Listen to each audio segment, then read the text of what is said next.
చెన్నై చెపాక్ వేదికగా సీఎస్కేతో జరిగిన మ్యాచ్లో కేకేఆర్ 8 వికెట్ల తేడాతో విజయం సాధించింది.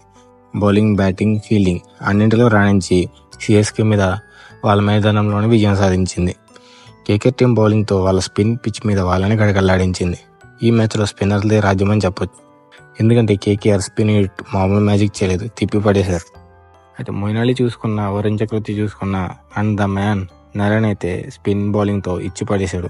స్పిన్నర్లే కాదు, పేస్ బౌలర్లైన వైభవ్ అండ్ హర్షిత్ ఇద్దరు చాలా బాగా బౌలింగ్ చేశారు. చెప్పాలంటే బౌలింగ్ యూనిట్ అందరూ కలిసి కేకేఆర్కి విజయం కట్టిపెట్టారు. అండ్ అజింక్య రహానే కెప్టెన్సీ అయితే నెక్స్ట్ లెవెల్ ఉంది. బౌలర్స్ని యూజ్ చేసుకున్న తీరు అమోఘమని చెప్పాలి. ఎంఎస్ ధోని కెప్టెన్సీతో ఈ మ్యాచ్తో టీం కంబ్యాక్ ఇస్తుంది అనుకున్నా జరగలేదు. పైగా చెన్నై విషయానికి వస్తే ఈ పిచ్లో ఇదే లోయెస్ట్ స్కోర్ వాళ్ళకి. ఓవరాల్గా చూసుకుంటే థర్డ్ది. పైగా చెన్నై వరుసగా 5 మ్యాచ్లు ఓడిపోవడం ఇదే ఫస్ట్ టైం. అంతేకాకుండా ఒక సీజన్లో చెపాక్ వేదికగా వరుసగా 3 మ్యాచ్లు ఓడిపోవడం ఇదే మొదటిసారి. పైగా ఐపీఎల్లో ఎక్కువ బాల్స్ ఉండగా ఓడిపోవడం చెన్నైకి ఇదే మొదటిసారి.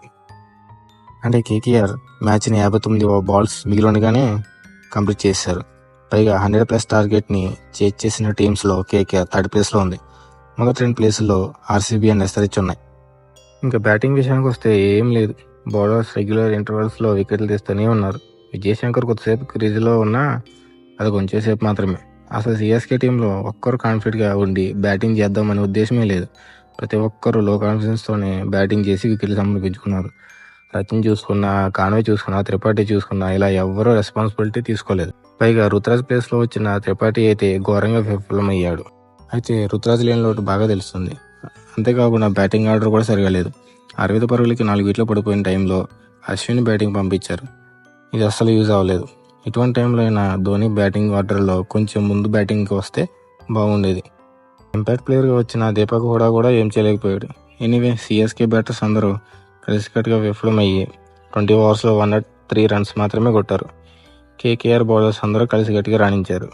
ఇంకా బౌలింగ్ విషయానికి వస్తే ముందుగా చెప్పుకున్నట్టు రహానే బౌలర్స్ని రొటేట్ చేసిన విధానం అద్భుతం అని చెప్పాలి. కేకేఆర్ బౌలర్స్ అందరూ బాగా రాణించారు. నరేన్ అయితే 4 ఓవర్స్లో 13 రన్స్ మాత్రం ఇచ్చి 3 వికెట్స్ తీసుకున్నాడు. వరుణ్ చక్రవర్తి 4 ఓవర్స్లో 22 రన్స్ ఇచ్చి 2 వికెట్స్ తీసుకున్నాడు. మొయిన్ అలీ అయితే తన సెకండ్ ఓవర్లోనే ఇంపార్టెంట్ వికెట్ అయిన డెవిన్ కాన్వేని ఎల్బిడబ్ల్యూగా అవుట్ చేశాడు. Pace bowlers Harshit Rana and Vaibhav Rao ఇద్దరు అదరగొట్టారు. హర్షిత్ అయితే మిడిల్ ఓవర్స్లో రన్స్ని కంటిన్యూ చేసి 4 ఓవర్స్లో 16 రన్స్ మాత్రమే ఇచ్చి 2 వికెట్స్ తీసుకున్నాడు. వైభవ్ కూడా 4 ఓవర్స్లో 31 రన్స్ ఇచ్చి 1 వికెట్ తీసుకున్నాడు. ఇక చేజింగ్ విషయానికి వస్తే బ్యాటింగ్ వచ్చిన 4 హిట్టింగ్ చేసి 10.1 ఓవర్స్లోనే టార్గెట్ కంప్లీట్ చేశారు.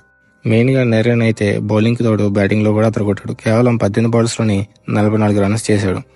అంతేకాకుండా కేకేఆర్ ఇన్నింగ్స్లో 10 సిక్స్లు ఉన్నాయి. అంటే 107 రన్లలో 60 రన్స్ సిక్స్ల రూపంలోనే వచ్చాయి. అయితే సిఎస్కే ఇన్నింగ్స్లో ఒక 6తో కలిపి మొత్తం 9 బౌండరీలు ఉంటే కేకేఆర్ ఇన్నింగ్స్లో ఓన్లీ 6లే 10 ఉన్నాయి. కేకేఆర్ ఈ విజయంతో పాయింట్స్ టేబుల్లో థర్డ్ ప్లేస్కి చేరుకుంది. పైగా నెట్ రన్ రేట్ బాగా పెరిగింది. ఇంకా సిఎస్కే టీం విషయానికి వస్తే వాళ్ళ నెట్ రన్ రేట్ ఇంకా దిగజారిపోయింది. జస్ట్ కొంచెం తేడాలో 9th ప్లేస్లో ఉన్నారు, కానీ లేకపోతే 10th పొజిషన్కి వెళ్ళిపోయేది. అయితే సిఎస్కే టీం ఈ సీజన్లో చాలా డిసప్పాయింట్ చేస్తుంది అందరినీ. ఒక ఛాంపియన్ టీంలో ఆడట్లేదు. చూద్దాం సిఎస్కే టీం నెక్స్ట్ మ్యాచెస్లో ఎలా కంబ్యాక్ ఇస్తుందో అని. Thank you for watching. మీకు ఇలాగే క్రికెట్ రివ్యూ వీడియోస్ కావాలంటే తప్పకుండా మన ఛానల్ని సబ్స్క్రైబ్ చేసుకోండి.